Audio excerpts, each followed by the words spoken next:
Elder Scrolls 6 needs to be good. And I mean really good. The kind of good that blows you away every single time you start the game again. You see, there has been a trend of RPGs dumbing down and aggressively streamlining in recent years.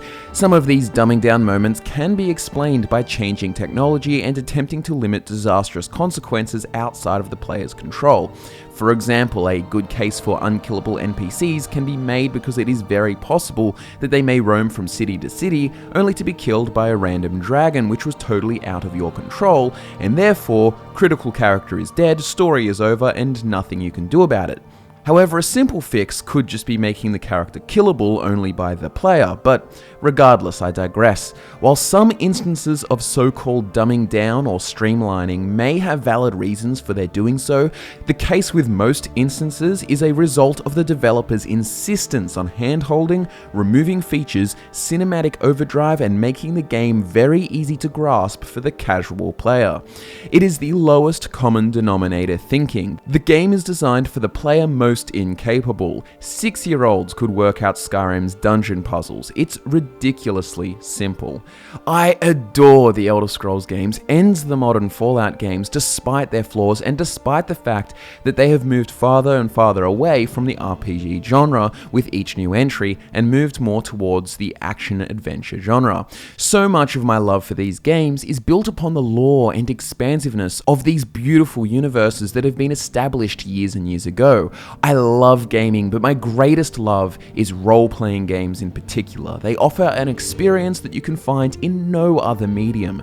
The ability to become someone else in a fantastical made-up world, the ability to explore, live, and breathe it. Of course, in books and movies you can experience new worlds and characters, but you are confined to the story. You have no agency, no say in what the character does.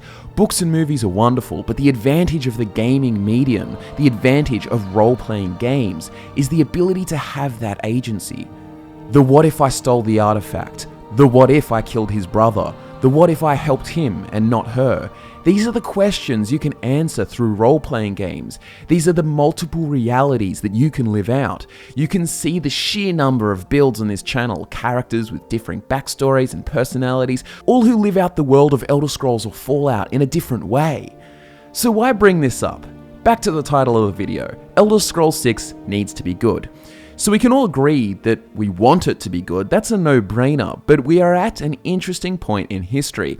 RPGs in their truest form, with choices, consequences, and meaningful experiences, seem to be making a comeback. Great RPGs have always existed, but often outside the limelight. For example, Divinity Original Sin 2 is an epic game, which really allows you to be who you want to be. It is a fantastic RPG. I would definitely recommend playing it. However, it doesn't match the popularity of games like Skyrim and Fallout 4.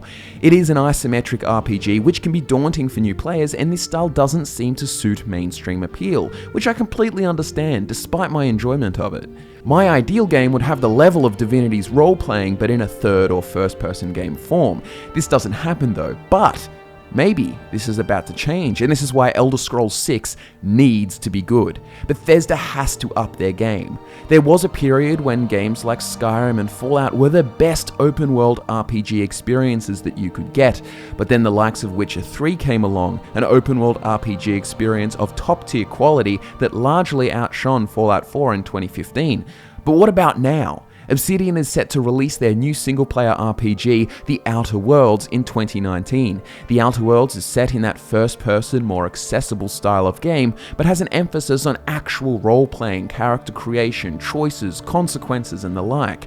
It is prioritizing the spirit of an RPG, the ability to role-play a character that you want in a made-up world. Then on the other hand, we have CD Projekt Red coming out with Cyberpunk 2077, a big-budget game with an emphasis on these same role-playing features, allowing you to play your own unique character rather than just a Witcher called Geralt. So that is two promising RPGs in the pipeline with heavy emphasis on player-driven stories and their choices, allowing the player to have agency, their own unique experience in these amazing made-up worlds, rather than just following a pre-designed main quest, with maybe one or two choices, like deciding which faction you go with at the end of the game. So Bethesda, after the disastrous release of Fallout 76, has committed reputation suicide. People once overlooked bugs and removal of features, along with just general streamlining. They had a get-out-of-jail-free card, especially because people love the franchises that they are creating for. But it's game over now, and with Starfield as their next release, there is a lot to be worried about. After Fallout 76, people are going to be looking at Starfield with an incredibly critical eye, analysing every little thing with the utmost scrutiny. I've been incredibly forgiving of Fallout and Elder Scrolls games in the past, and this isn't even an intentional decision. My excitement for the franchise and its new entry, the fact that we are getting more Fallout or more Elder Scrolls, often stopped me from being as critical and nitpicky, with the excitement just overshining all of the issues. But now Bethesda is at square one, with Starfield as their next release. I do not care one bit. This isn't an established franchise that I have love for. This game, this new license, will have to earn my love and the love of all you guys by being a fantastic game in its own right. But if we just get a mediocre sci-fi, uninspired, watered-down RPG streamlined to the nth degree, which has been the trend for over 10 years at Bethesda, people won't be interested, especially when around the same time games like The Outer Worlds and Cyberpunk 2077 have both come out, or will soon be out, depending on when Starfield releases.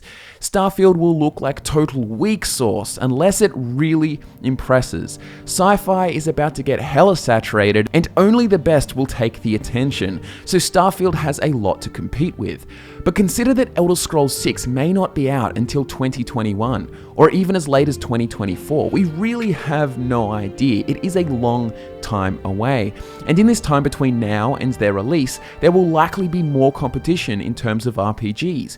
Bethesda once lived in a bubble where they were top dog and no one competed for their style of game, but that's about to change. I mean, Assassin's Creed is an open world RPG with choices now. Open world is becoming increasingly common, and at the same time, people are being drawn to games with strong focus on player choice and actual role-playing elements. This is fantastic news for us, lovers of the RPG genre, and the competition is a good thing because it will make developers create better and better games to win. But this is why Elder Scrolls 6 needs to be really good. Elder Scrolls 6 will be releasing in a gaming climate completely different to when Skyrim released. After games like Witcher 3, The Outer Worlds, Cyberpunk 2077, and other RPGs that we are yet to know of come out, there will be a metric ton of competition. A streamlined Elder Scrolls 6 set in High Rock or Hammerfell won't cut it. They have to take Skyrim and improve upon it, give players an even better RPG experience. I don't want to see Elder Scrolls 6 to be to Skyrim what Fallout 4 was to Fallout 3, a streamlining of RPG features and a move towards a more soulless cinematic adventure game. We have made a whole host of videos called Things We Want in Elder Scrolls 6, talking about things we would want implemented, and to be honest, most of them are just RPG features like factions, choices, consequences, reputation systems, and a whole host of things that would enhance the role-playing experience of the game. And many of you guys agree wholeheartedly. We all want a better RPG. I hope that with Fallout 76, Bethesda has bottomed out and they can only go up from here. I really hope this is the case. I really hope that Starfield and Elder Scrolls 6 are amazing and much better than we could have imagined. But like I said, if Starfield flops, Elder Scrolls 6 is in big trouble, and it would need to be amazing. Fallout 76 was something completely different, but if they release Starfield and it's a shit tier RPG, I will be very worried. Elder Scrolls 6 needs to be amazing. I want Bethesda to get back to glory. None of this microtransaction asset flip bullshit. We want to see amazing games come from them, and they have made amazing games in the past. We really, really want to see this, and I do hope with all of these potentially fantastic RPGs coming out around the place that they really do see the competition and they up their game like mad. I just had to get this off my chest today. I'm curious to see how you guys all feel about the situation. Where's your faith at? Do you think Bethesda Game Studios has bottomed out and they'll have a comeback, or do you think it's a long downhill road into darkness for them? I myself am an optimist, so I am much more likely to think they bottomed out and can only go up from here, but just gotta have some goddamn faith. Just one more game, and it's all uphill from there. Maybe. Thanks so much for watching, ladies and gentlemen. Do subscribe if you haven't already. We are doing Elder Scrolls and Fallout stuff as always, and the Outer Worlds and Cyberpunk 2077 are incredibly exciting, and we do have plans to make content for both of those games, so subscribe. Like the video if you enjoyed it, it really does help us out a lot. Links to all our social media are in the description. Check those out to interact with us on a more frequent basis. My name is Scott from FudgeMuppet, and I'll be back to nerd out with you again next time.